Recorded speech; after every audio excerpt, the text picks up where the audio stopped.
عمران خان نے اپنے 3 سالہ اقتدار میں کیا اہم کارنامے سر انجام دیے جس کی وجہ سے لوگ اس کو سپورٹ کرتے ہیں؟ آئیے اس ویڈیو میں آپ کو بتاتے ہیں۔ انڈیا کو کہا منہ توڑ جواب دوں گا، اگلے دن انڈیا کے 2 جہاز گرا دیے اور پائلٹ کو گرفتار کر کے دنیا کے سامنے جرأت کا مظاہرہ کیا۔ اس نے کہا تھا میں ڈرون اٹیک نہیں ہونے دوں گا، اس کے دور میں کوئی ڈرون اٹیک نہیں ہوا۔ پاکستان مسلم لیگ نون اور پی پی پی کے مہنگے رینٹل منصوبوں کے بجائے ڈیم کی تعمیر کی۔ ایکسپورٹ کو فقط 3 سالوں میں $21 بلین سے بڑھا کر $38 بلین کر دیا۔ اسلام فوبیا اور نبی پاک کی شان میں گستاخانہ خاکوں پر یورپ اور مغرب میں ایک مضبوط موقف اپنایا، حجاب کی پابندی پر بات کی، نبی پاک سے بے لوث محبت ہر مقام پر ظاہر کی۔ مودی کو دنیا کے سامنے ہٹلر کے جانشین کے طور پر پیش کیا اور کلبھوشن کو دنیا میں دہشت گردی کی علامت کے طور پر پیش کیا۔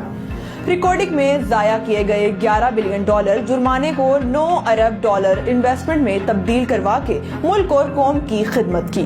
پی آئی اے کو خسارے سے نکال کر منافع کی طرف گامزن کیا۔ ٹیکسٹائل کی تباہال انڈسٹری کو بہتر کیا، ایکسپورٹ کو $20 ارب تک لے کر گیا جو کہ گزشتہ حکومتوں میں فقط 9 سے 10 ارب تک محدود ہو کر رہ گئی تھی۔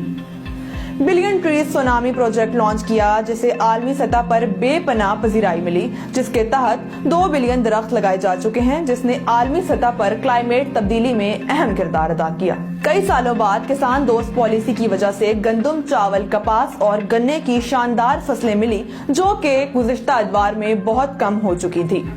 50 سال بعد 2 نئی نہروں کا منصوبہ لانچ کیا گیا۔ پاکستان ایئر فورس نے 1983 کے بعد پہلی بار نئے جدید جنگی جہاز خریدے جو کہ JF-10 کی صورت میں اس 23 مارچ کو ہمارے جنگی بیڑے میں شامل ہو چکے ہیں۔ بینکوں کو انتہائی کم ریٹ پر مڈل کلاس لوگوں کے گھروں کے لیے قرضے دینے پر راضی کیا، جس کے تحت بے شمار لوگوں کو قرضے دیے جا چکے ہیں۔ ان 3 سالوں میں ملک میں کاروں، موٹر سائیکل اور ٹریکٹر کی ریکارڈ پروڈکشن ہوئی جو کہ بہتر معیشت کے اشارے ہیں۔ پورے ملک کے ہیلتھ انشورنس کا پروگرام لانچ کیا گیا۔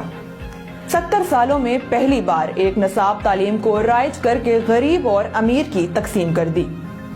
سٹیزن پورٹل سے عام شہری کو وزیر اعظم تک براہ راست رسائی دی، جس سے اب تک 45 لاکھ لوگوں کے مسائل بر وقت حل ہوئے۔ ٹرمپ کو ٹویٹر پر انتہائی سخت جوابات دیے اور اس کے بعد اسی ٹرمپ کے اسٹیٹ مہمان کے طور پر امریکہ کا دورہ کیا۔ تاریخ میں پہلی بار امریکہ کے شہر میں بڑا جلسہ کیا جس میں لاکھوں پاکستانیوں نے شرکت کی۔ کنسٹرکشن انڈسٹری کے لیے شاندار پیکجز کا اعلان کیا جس سے 8 لاکھ نئی نوکریاں پیدا ہوئیں، حتیٰ کہ کورونا بھی عروج پر تھا۔ امریکہ افغانستان کی جنگ کا بہترین خاتمہ کیا، غیر ملکی زر مبادلہ کو $19 بلین سے بڑھا کر $31 بلین تک لے گیا، ملکی خود مختاری کا سودا ہرگز نہ کیا اور عالمی طاقت کو ایبسولوٹلی ناٹ کہا، جہاں ہمارے سابق حکمران فقط ایک فون کال پر لیٹ جایا کرتے تھے۔ کورونا لاک ڈاؤن کا عالمی دباؤ کے باوجود بہترین انداز میں ہینڈل کیا۔ WHO UN نے دنیا سے کہا کہ پاکستان سے سیکھو۔ روس کا تاریخی دورہ کیا اور حالت جنگ میں روسی صدر کے ساتھ 3 گھنٹے کی طویل ملاقات کی۔ بچوں کی ذہنی نشوونما کو بہتر کرنے میں اہم کردار ادا کیا۔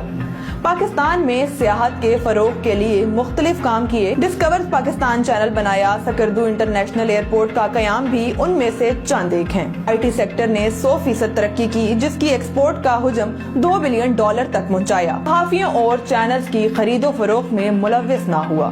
تاریخ میں پہلی بار اوورسیز پاکستانیوں کو براہ راست پاکستانی بینکوں تک رسائی دے کر $3 بلین کی انویسٹمنٹ روشن ڈیجیٹل اکاؤنٹ کے ذرائع پاکستان لائے۔